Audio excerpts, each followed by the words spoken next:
Hi,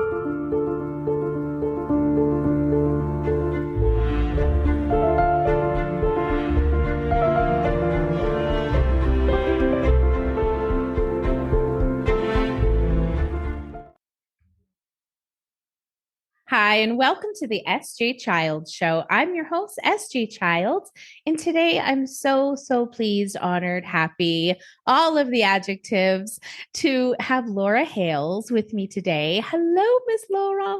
Hello. Oh, so great to have you here. I reached out to you to be a part of the 1 in 44 summit and we met prior to that, but it was so great to hear and to see your presentation. I mean, it replays in my mind. It literally does. It replays in my mind because it was just so sweet, authentic, and so educational in a new way that is different than all of the other ways, that are out there right now. So proud of you for that and excited. So without further ado, right? Yes, without further ado. Without no one else knows that. I remember without that. Further dudes. Exactly. Yeah, please introduce yourself. Sure. My name is Laura Hales. As you said, I guess I categorize myself as an author. So I write and publish children's illustrated books about autism acceptance. They're true stories about my sons. And I would call myself an autism advocate. I go around to schools and other organizations, whether they're church groups or I've done Cub Scouts and Girl Scouts. If there are people together who'd like to learn how to help and understand better, then I'm there. I also, these are not as related. I'm also a personal trainer for a long time. My degree's in music education. And I know I have them like you, the most random, and I'm a voice actor. So when I perform the books for groups of people, they're always a little surprised when suddenly an older British man is talking to them. I was like, wait a minute, what? And when I present to kids and I tell them I'm a voice actor, they're always really excited. So excited. Are you Mario? And are you Yoshi? I'm like, no, I wish. Yeah. That is so exciting. Well, we're so happy to have you here today and to learn more about your books and yourself and just the journey that you're really helping parents and individuals go on. You're just like have this great following, and with that comes great responsibility, right? Yes, I feel like my shoulders just got heavier. Right? No, it's wonderful. I mean, building a community is, you don't realize, like, I think that before I started my autism group, I had just said to my husband, I really want a louder voice. Like, how do I get a louder voice? I don't understand how to scream from the rooftops of my balcony and like get more people to hear me.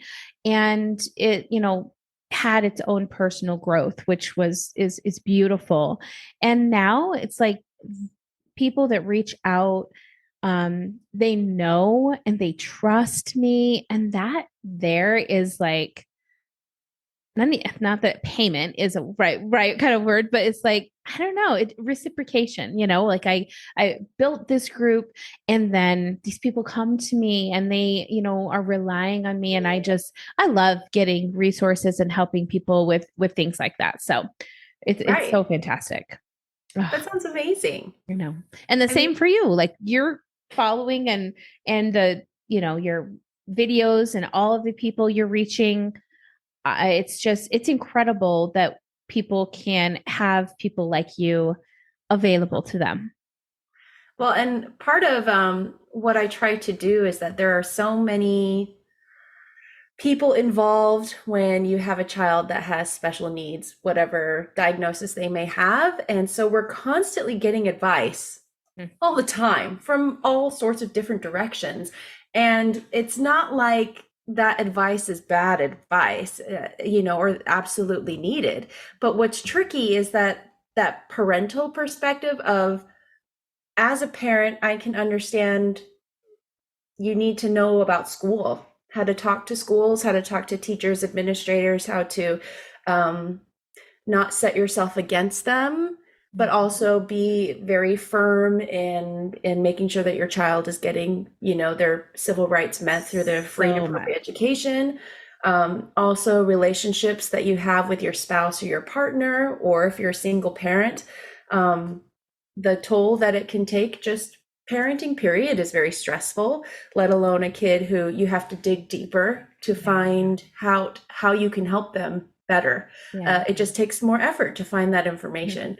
There's just so many more things that each person that you come in contact with, whether it's a therapist or an occupational or speech therapist or a behavioral analyst or a doctor, psychiatrist, they're all helping you, but they're all helping you from their clinical perspective. Yeah. So they have gone to school for however many years, they've observed other kids or adults, and the information, like I said, they give you is very important, but it's without that perspective of, and as a parent, this is what that translates into for you to do day to day. Exactly. And I feel like that's where other people are saying, oh my gosh, like when my child's therapist said, yes, that means that they're really adverse to power struggles. And then that was period, end of statement. And they're just like, okay, thank you. What does that mean? What does that look like? Yeah. And then breaking it down in ways in short videos that people can say, oh, that's what that looked like, or that's what that verbiage, how it comes across to my kid. Like I couldn't, and it's one of those things where as soon as someone says it, you're like, oh, duh. Yeah, right. Until someone says it, it's hard to think of yourself, which I totally get as a parent who's been through that all before. No, I think that parent coaching is, there's a very fine line that I wish that more companies would understand, just like you're saying.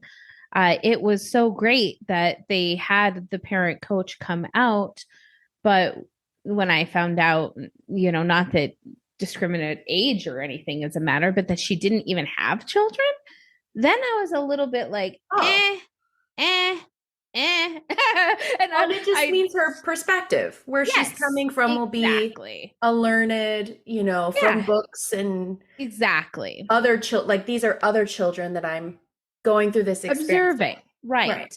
But for me, that just didn't cut. And, what I needed was, like you said, I needed from another parent's perspective, what's worked for you, what hasn't. Tell me what hasn't worked. Tell me the things that have caused struggles for you guys. We tried CBD once. We tried these CBD gummies. Oh my gosh, this is going to be amazing. It did two things. I think, opened our child's mind, like his imagination went like, and he's already a photographic memory. So it's already out there, and just so big, but it turned on the aggression and the violence that we'd never seen ever before. Wow. And I was like, nope, that's not for us. This is he's never put his two hands over his sister's throat.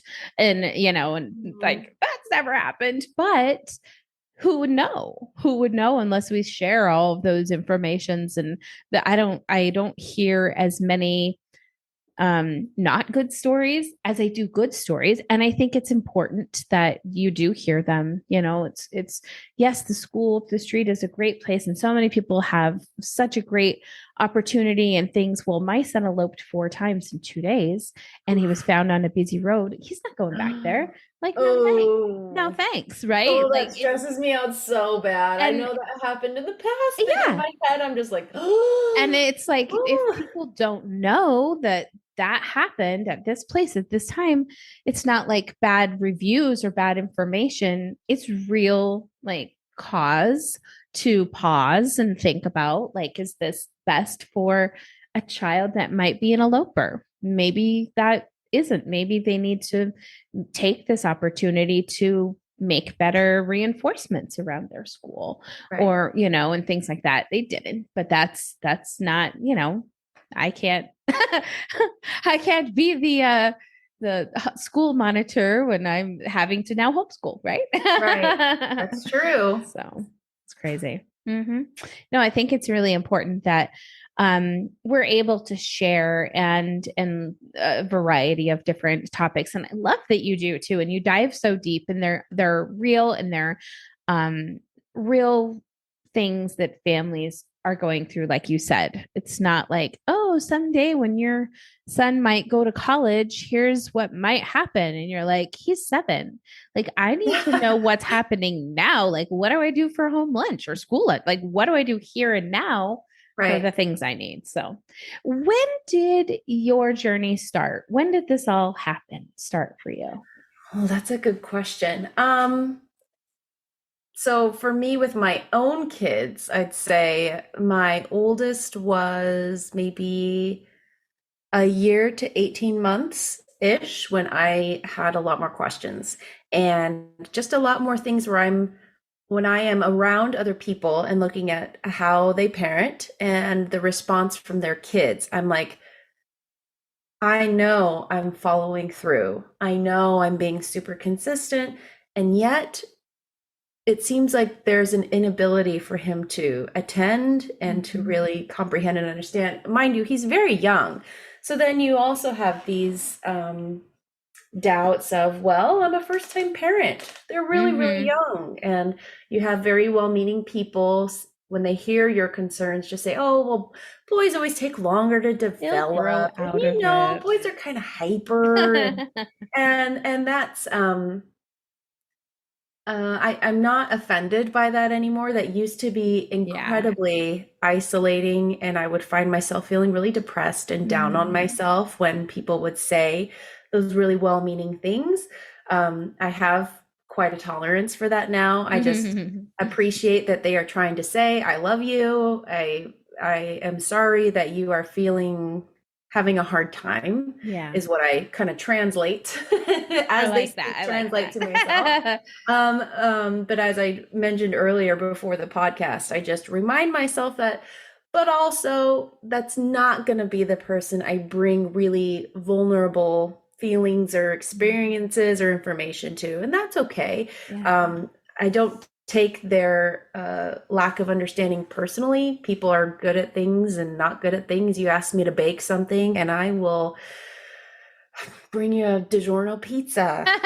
Like that's the extent of it, and that's okay. That's just not really my skill. So my favorite, actually. Well, hey, there we go. Right? It's not bad, right? Gosh, here I am. I'd be thrilled if someone brought me a frozen pizza. Seriously. Okay?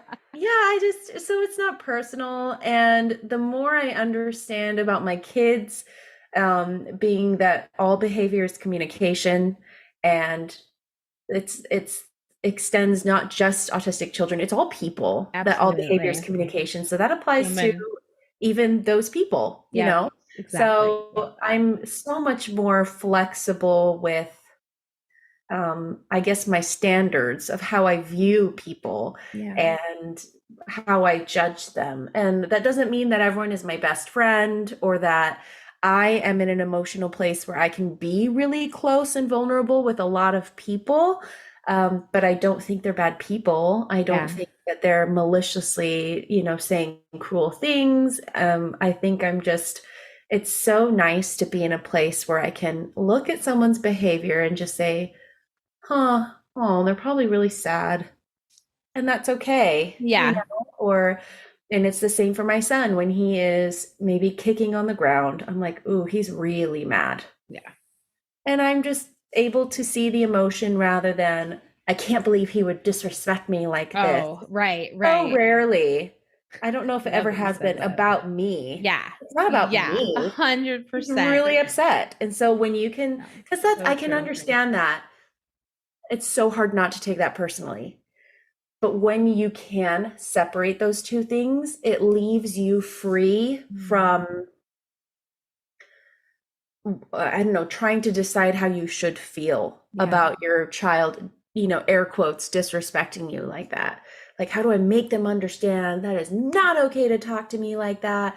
What does that say about me as a parent? That my child feels that way about me. And it's like, when you can understand that it's just behavior, literally their disability deals with how they're able to address their emotions in an appropriate way, a socially appropriate Exactly. way. And um,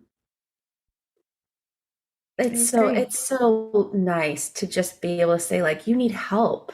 Yeah, Like, I see you're in distress and you need help. Like, how can I help you? And then my exactly. question is always just, how can I help you? I'm free to focus on that instead of, oh, my feelings are so hurt. Yeah, There's no more hurt exactly. feelings on my side. It's just, you're in distress and how can I help you? It's So freedom, isn't it? I agree with it you a really is. 100%. And I think that it goes across the board. And it's so interesting because our son has a lot more challenges than our daughter. She's, a lot more, just has a lot more experience and what's the word I'm looking for? Come on, brain. Ability to manage things, cope with things. She's Okay. her executive functioning is much higher than his. He struggles with a lot of those things. And so, but for her, when we see that he is, repeating his favorite song over and over and over and over again, it's just one of those things. Yeah. And with her, it's like we know that she is doing it to get a response and that she's Uh-huh. still doing it though. So we still want to give her that, like, okay, it's totally fine. And then you kind of get to the point where you're like, okay, where's the line that we draw to put boundaries on a kid who knows more and Mm, then who doesn't when they're siblings? sure. And that's That's so tricky. tricky too. And you Yeah. can understand that probably as Oh, having 100%. siblings, children that are siblings. I'm an only child. I have no experience with siblings. I have no experience with how to divide, that kind of thing. I mean, they're 12 and 10 now. I've had plenty of years to figure it out. But it's harder, like, to get, to treat them the same but different, Right. give them the same understanding, but they have different boundaries, so we have to maintain those. They're, male and female, different boundaries, have to Right. maintain them. So it's so interesting to walk that fine line. I know that I mean, I try to explain it to my older son. It's just we're both trying to give you what you need. Yeah, And whatever you need is widely different. It's exactly. just so, so different. My older son is 12. My younger son is almost 7. My older son has always been very verbal, very intelligent when it comes to reading and writing. My younger son is, they say, very typical for his age as far as cognitive abilities go. But some things get a little confusing in verbiage, like time, for example, is a real tricky concept. When we say yes tomorrow, he's doesn't quite understand tomorrow, yesterday, next week, next Mm-hmm. month, next year. He keeps saying his birthday is tomorrow. Oh, It's I not until love the end of January, him. but in our family, Yeah, his is next. yeah, And so he exactly. keeps thinking, is it my birthday Next today? tomorrow. So just those kind of moments where we do get a hint of the extent of his capabilities right now and how that can affect how he's perceiving and understanding things. And just like with, I don't know, with dementia patients, for example, when they can't, when they are missing parts of information, they just fill in the blanks. Yeah. And it could be good, bad, ugly, So fill true. in the blanks, right? And I have found that with my son, that if he can't quite understand something, we're getting a little better where he will now ask further questions, which is Mhm. great because sometimes we don't know that he didn't quite get it. And we're not connecting that he didn't quite get it, therefore, he's still really frustrated and upset. But now he is asking some more follow-up questions to say, tomorrow, go to trampoline? Oh, no, no. We said this weekend. So today, Tuesday. And then we have to, Mhm. draw it out a little Do bit you for do him. like a visual calendar, and what if you did one that has like the birthday way over here and then you moved something each day on a calendar or something? I think if he wasn't so devastated that it wasn't actually tomorrow every time he Yes. realized it, then yes. But I think he like holds on to hope. Bless his He's heart. just devastated that it's not tomorrow. And Oh, I think the one of the problems is that, and not problem, but one of the things that triggered it was his brother's birthday yeah. recently. So he's like, Yes. okay, now it's my birthday because I'm next. Yes. And we're like, oh, Yeah. And ours are yes, only you 3 weeks are. apart. So Oh, for okay, nice. them, it's really is like It's like next, birthday next. Yeah, time. Yeah. exactly. December. Oh, were we in trouble? All 3 kids in December And and Christmas. Christmas. Yes. It's Wow. so, I mean, now we have a 22-year-old. She's not so much of a, I don't have Right. to, she's Sure. not so much stress anymore with that one, but definitely, but we have had to learn, and I'm sure with you too, we've had to learn new strategies for because birthdays are so close together, how Mhm. much stress and anxiety and overwhelm that causes during that month as well. Because we Oh, have birthday parties or not, we have right. birthday presents, which have to happen, of course. And then we have Christmas, which has to Uh-huh. happen, of course, and presents. And so we've kind of been really careful that, we do like a 3-day birthday where it's one present a day or something so that he has time to, because his birthday is first and then his sister's, then he has time to enjoy a present, he has time to accept what it is, play with it. Then the next day, get something else. And then it goes that same thing happens, and he has these days where he's able to just absorb one thing at a time. Plus, then they look forward to being able to open a present on the next day. Yeah, that's nice. Yeah, so we do that for we try to do that for both of them because we realized right away, okay, now we have to get them each a present on their other perspectives' birthdays because of this not understanding about presents, and Right. that was earlier. Now we probably wouldn't have to, but we do anyway, because It's tradition now. tradition exactly.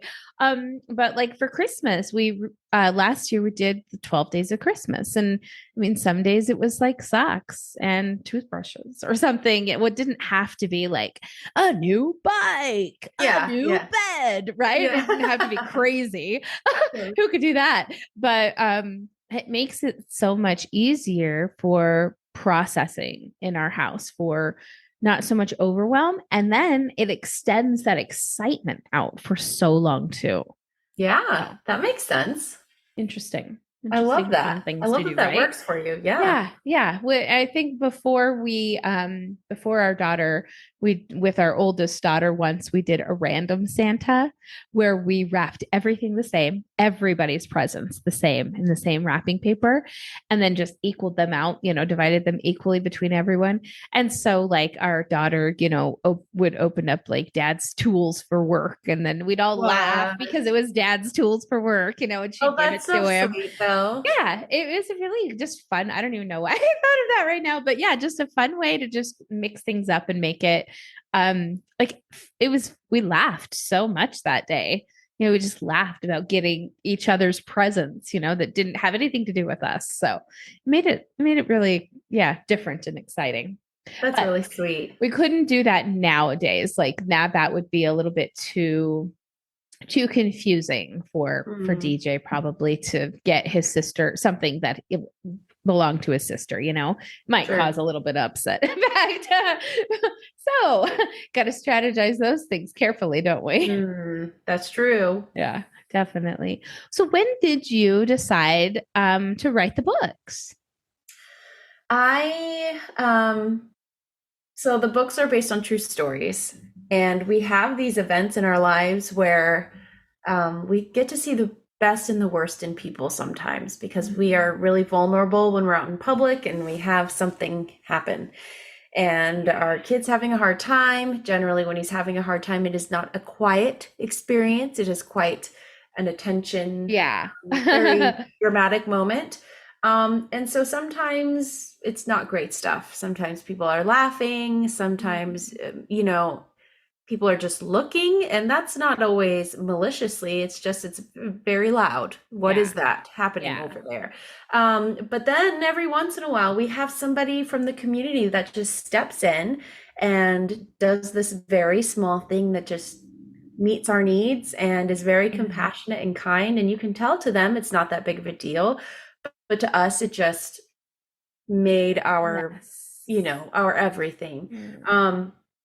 So I started writing about those experiences and just posting them to my social media pages. And I have a friend who, and you always got to have at least one of these friends. She is a no BS kind of person. And she is hilarious and compassionate and wonderful. Her son has Down syndrome, and she will just straight up tell you if something's not good. Yeah. But she told me, this sounds like a children's book, Laura. And she used to be an editor for a journalist or something like that. I feel like I feel like that is accurate, and I just made that up. No, I know she was an editor for something. And so when someone like that tells you out of the blue, unprompted, unpressured, I'm not like, what do you think of this? Exactly. Waiting for the answer. And when I thought of that, I sat down, and that night when I was putting my youngest to sleep, I literally sat on my phone and wrote the whole thing out in one go, which is weird. That's how I do it. Literally, yeah. Literally, it'll take me 5 minutes, 10 minutes to write a book and a year and a half to put it into production. Oh my gosh. I swear that's what happened. Process. Like, I totally understand. Yeah. Because then I have to, the illustrator and the formatting and editing and what I want to take or not take from. And then there's raising funds. Oh my gosh, and I didn't go your direction. I don't even think they had Kickstarter when I first started. It was like 8 or 9 years ago. So I don't. They may have, but I didn't know anything about it. I just probably wasn't as big or well known. Yeah, I just Amazon. Self-published, so it's they're on there. Yeah, that's what we'll say. Like I'm trying my best to avoid the Amazon route if possible, only because the ebook's on there. I know, but only because, I mean, surprise, surprise, when someone buys your book, you get like $1.50. You're like, yeah. It hasn't made what I thought, it hasn't made a dent in anything, but. And so I get. The stories hopefully have helped, right? That it's helpful. Right. And I get that it streamlines that process real fast. There's not a lot of upfront costs for you. No. Like, I have to be in contact with the printer, the printing and shipping from my printer in China. Yes. It's really expensive. The shipping is as much as the printing. It's crazy. Isn't that crazy? Yeah, that's crazy. So, but I just really, if the funds are there, which is what the Kickstarters are helping with, then I would rather invest upfront and then hopefully, use those funds towards the printing and shipping. And then I can have like a stock on hand of books that I can be selling.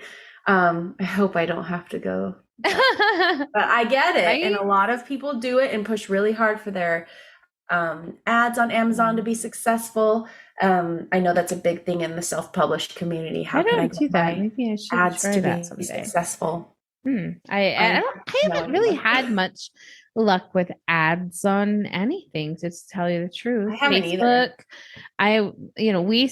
we built a Facebook page, and we spent so much on ads and things, that it grew to a fantastic number, and that looks really nice, but 0 people engage in that page. And it's all like fake number likes or something is what I think. I don't, and it's been a lot. It's maybe 5 years ago that we did that. So yeah, it's disappointing though, when you're like, oh, this isn't what I had expected this to be. I thought these were all real people. But hey, they're numbers, right? It's a number now. Silly number games. That's so what do you do? I know you said you go to schools and things like that. Tell us about some of those experiences and presentations that you've done in your community. Oh, they have been wonderful. Yay. So generally they are younger aged groups, meaning elementary. I have done a couple of presentations for, it's called the Ability Center of Virginia Beach, where it's a nonprofit organization for adults and children with disabilities, a wide variety of disabilities, not just autism. And when I presented for them this last time, the first time the audience was very quiet and not like well behaving quiet, whatever that might look like, but just a less vocal group, Mhm. which is fine. I have no problem with people behaving however they behave. That I don't really feel, I don't have a problem with that. This time I went the second time, they were very vocal. And part of me was like, what do I want to do here? And the vocalizations that were happening were just really happy, loud stims. Exciting. Really loud and constant. And again, the people who were loud were just like really happy. Yeah. And so there, I just various times throughout the presentation, I would just be like, I know, right? If we could all just be as happy as our friend over here, like I think we'd all be made in the shade. Like I Yeah. am loving how thrilled you are to just like be here existing on Yeah. planet Earth. That is fantastic. Yeah. And then there was another gentleman who had Down syndrome in the back who couldn't stop laughing. Like he just kept Oh. bursting with laughter. And it would be like at the most tragic part of the book. And so I'd be like, isn't that really also it's hilarious, Yeah. and just like that it's okay. Yeah. But I remember in that moment being like, there was a couple adults who were like, shh, Yeah. to the people, to the other people.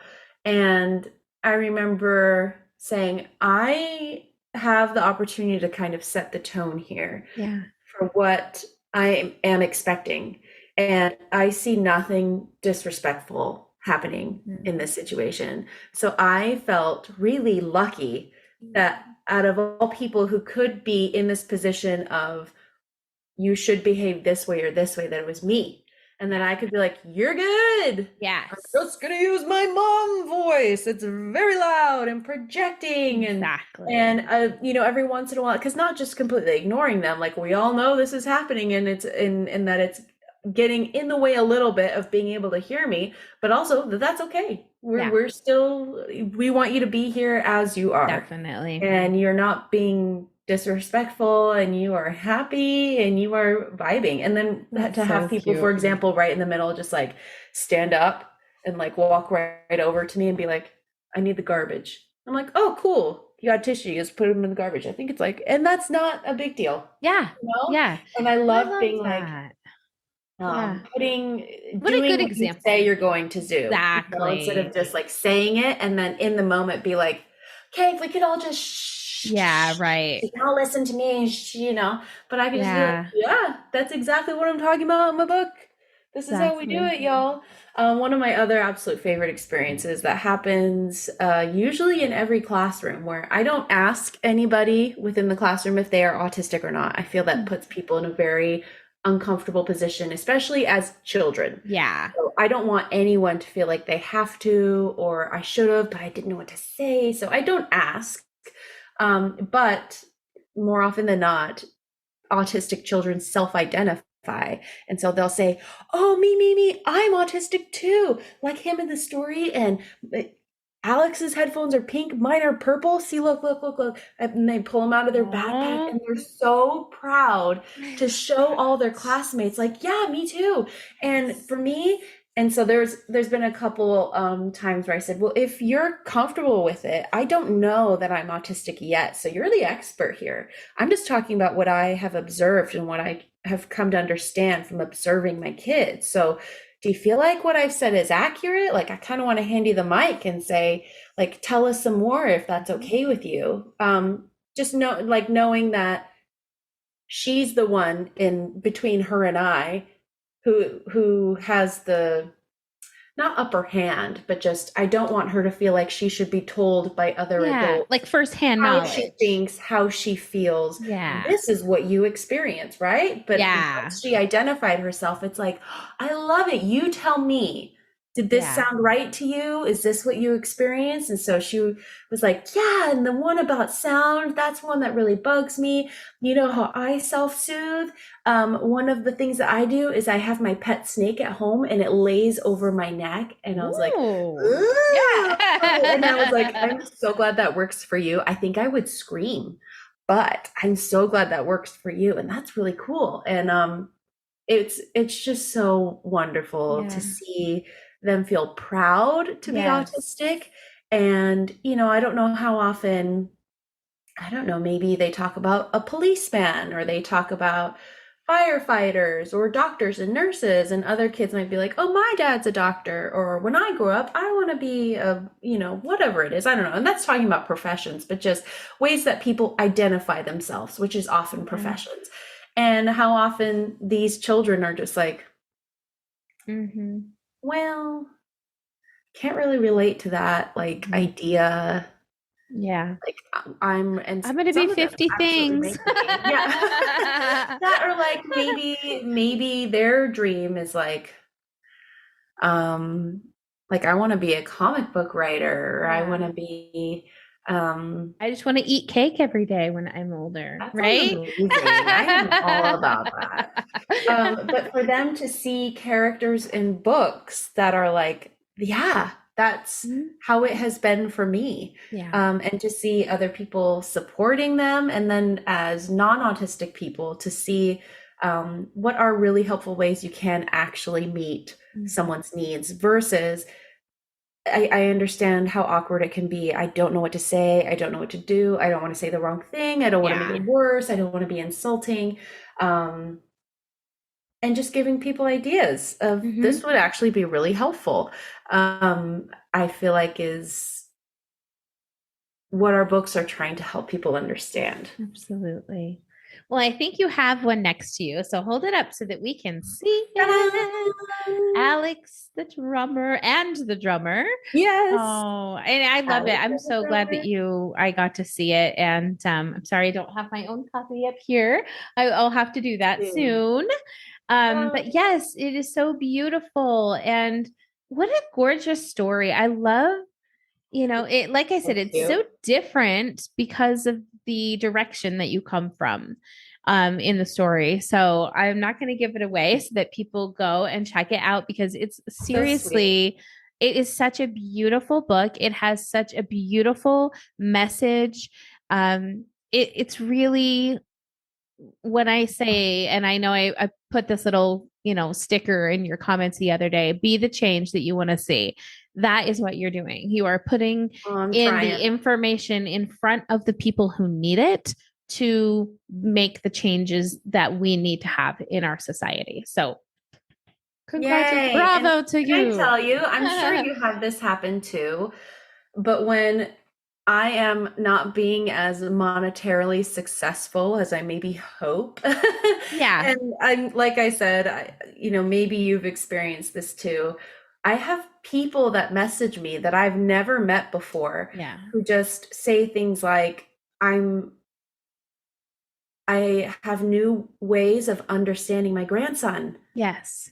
Or, you know what? I have been getting on my daughter for pacing back and forth. And I just realized because of this video how that's not okay and that needs to stop. Yeah. Thank you so much for telling me, and just little things like that from people. And one of the biggest ones Amazing. that people approach me with is helping them with school and interacting with school. And a lot of parents feeling totally powerless and Yeah. confused. It's a lot of legal conversation, talk, information. The people who are working with your kid, um, you when you go into the situation, you think, well, they're the experts in this They know, area, but you want right? to build a team with them instead. Right, that you are a vital part of the team, and Mhm. legally, that's absolutely true. Yeah. And they have all sorts of other considerations they have to take into account, which isn't their Mhm. fault. That's just their job. They Yeah. have other students, admin has an entire school to run, and your kid, while I'm sure is valuable to them, is one part of that whole system. Yeah. And I don't know about you, but if that's your kid, they are not one part of a whole system. Mhm. They are Exactly. the whole system. Right. They are your entire everything. Exactly. So once you, and it can feel very difficult to feel like you can say anything or have an opinion or follow up or ask questions or question something. And you don't know how many times people reach out to me to say, I don't know what to do in this Mhm. situation. This was the response from the principal. Do you feel like that's okay? And just knowing that there are people out there who feel like they can reach out to somebody, Yeah. even if it's a stranger, to say, like, I don't know who else to Exactly. talk to. Because who do Yeah. you talk to? Right. Who do you talk to about that? Hopefully some of you found her along the way. Someone random on the internet with Yeah, pink hair, exactly, right? right? Oh no, that's So so it true, makes isn't it it? so worth Love it. it. And as far as being the change, it's part of it is so selfish. And by selfish, I mean for my kids. Yeah, sure. Like, what Me wouldn't too. you do for your kids, you Yeah. know? And as much as it would be nice to advocate for other things and causes, it's like this is one that directly affects my life and my kids' lives. Yeah. Where if the world is more understanding and compassionate in very real ways, if I have to educate a little less often because some of that education has become like a baseline for the community, Yes. like the whole community is more educated, it's all very selfish. It's like, No, I agree. yay, and that everybody gets to come along with that. It's Yeah. like, great. I'm happy to spread that share that joy with everybody. Yeah. But at the same time, it's like my kids also benefit Hmm. directly from that. And So much. what parent wouldn't want to do whatever they could to Yeah.